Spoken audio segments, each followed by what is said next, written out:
Okay, this is our iHeartRadio album release party for DJ Khaled's new album, Father Aside, which is out right now. I am your host, Prostyle. Of course, we just heard Higher featuring the late, great Nipsey Hussle and John Legend. Can you tell us about the day you filmed that video? So yeah, when we shot the video, we was on this rooftop and me, Nip, John Legend, it was just we was having so much fun on the rooftop. The weather was nice and you know what I mean, and we really shooting a video we love. And I told Nip we're gonna win a Grammy. We're gonna win a Grammy for the song, we're gonna win a Grammy for the album. I told him that, you know what I'm saying? So God willing, you know what I'm saying?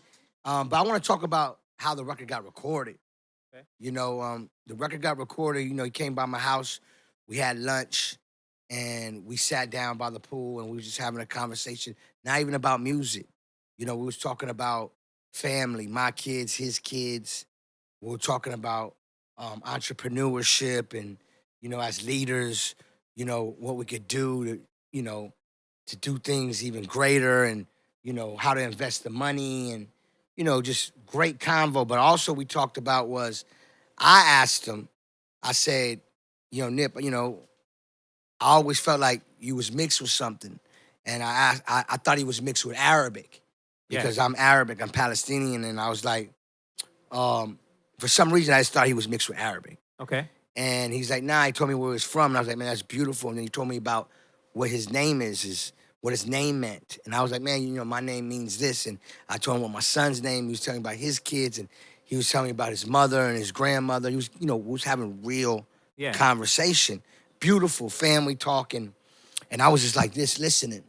You know, and because, you know, when he speaks, you know, you listen. Absolutely.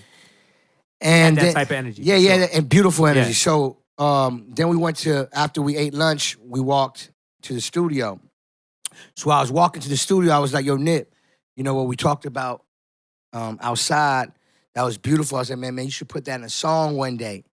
You know what I'm saying? Like, I told him like Nas, Jay-Z, and Pac, and Ross, and, you know, Snoop Dogg, and, you know, these type of artists, that these big, great artists like yourself, when they tell stories about where they come from in their life and things they went through, but like on a personal level, as much as we talk, because it was a beautiful story, basically. I was telling them, like, you know, Nas would say something about the pyramids and, you know, this and that, and you would really connect with it. If Jay-Z said, you know, from Marcy, you know, he came up and his mother went through and this and that, and you really felt that and you'll connect to it. And the way he was talking to me, I was like, man, that should be in a song one day. So we get to the studio. My album is like 90% done. And I played him all my album, what I had at that time, and I played him all the videos I had in the chamber. And I was telling him, like I told you, I was like, yo, each song I'm treating as the one.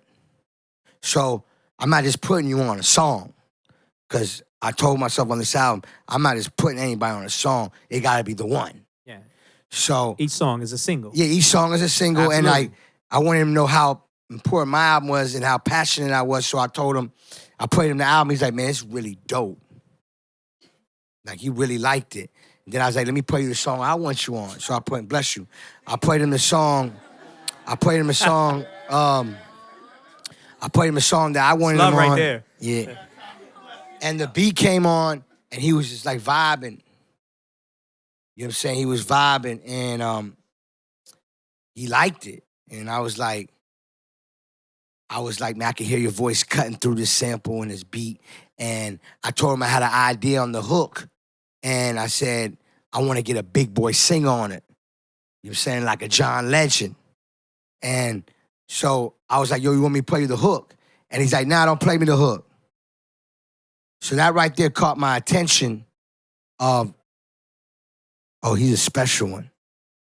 You know what I'm saying? I was like, you know, I work with a lot of great artists.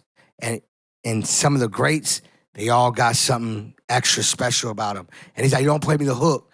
I'm going to write to it without the hook. And in my head, I was telling him, like, whatever you write to, it going to connect no matter what, because the music speak a certain way. And if you one of these big boy rappers, meaning only big boy rappers could deliver on this record correctly, and he's a big boy rapper. Absolutely. And he cut, he delivered, meaning as in, he was writing, and I came back, and he played me the verse, and I was like, man, this is amazing. So when he played me the verse, it was about everything that we talked about outside by the pool. The first verse, if you hear it, he talks about his mother, his grandma, his kids, how his parents met. He talked about the whole thing. So I was like, it really, wow, that's what we talked about. Yeah, so I'm like, wow, it's special. But I told him I loved it. He's like, nah, this is my demo. He kept saying, this is my demo. I'm like, nah, it's crazy. He's like, nah, it's my demo. Nah, it's crazy. He goes, no, but I'm going to recut it right now, Yeah. So he recut it. So it got bigger. Yeah. So boom, then the hook connected perfectly. You know what I'm saying? And then I was like, yo, but I need you to do another verse. So he thought he was only doing one verse. Oh, you thought you were going to put somebody else on the song because with that's us. how, You were so, like, no, this is you. Right, so I said, this is special. I was like, this is the type of record I would present to Jay-Z to get on. So he started writing to the second verse, and he had a gig that night, and he wanted to come back late that night. We actually had dinner. Then he started writing to the second verse. Then he had a gig that night, so he went and do his gig. This was in Miami, and he came back the next day to finish it up, but he had to catch a flight, so he didn't finish the second verse yet. So he went to L.A. I told him I got to turn my album in, so as soon as you can get it done, I appreciate it. And he knocked it out when he got back to L.A. So he knocked out his verse, and it's so special. He told me, yo, I knocked out the verse. He sent me the record back, and he told me he just built a new studio, and he said this is the first record that he cut. Wow. That verse in this new studio. He just built a new studio. Yeah. So he sent it to me. When he sent it to me, I text him back later, amazing, but I text him, I think, a day later or something. I was like, I text him a piece of John Legend's vocals. Like I filmed in from the studio, the acapella of like John singing. And I texted to him and let him know I got John Legend on this too. And he was like, John Legend alert. You know what I'm saying? Like, so, and it was like, so, we excited about the record. You know what I'm saying? That's when you're making great music, when the energy, the verses getting done, and, it's coming together. Now I'm mixing it, boom, boom. I told him I wanted to shoot the video. I told him I wanted to shoot the video the minute he was cutting it in my house. Like, I'm like, we shooting the video. Yeah. So I get to LA, we shoot the video. We shoot an amazing video. He showed me so much hospitality, you know what I'm saying? Because I'm not from there. And he just, invited me where he come from. And that's how he was. Yeah, I was very grateful that he showed me that love. And I was his guest. You know what I'm saying? So that was beautiful. Hey guys, thanks for watching. Make sure to subscribe for more videos from your favorite artist. And while you're here, check out these other videos.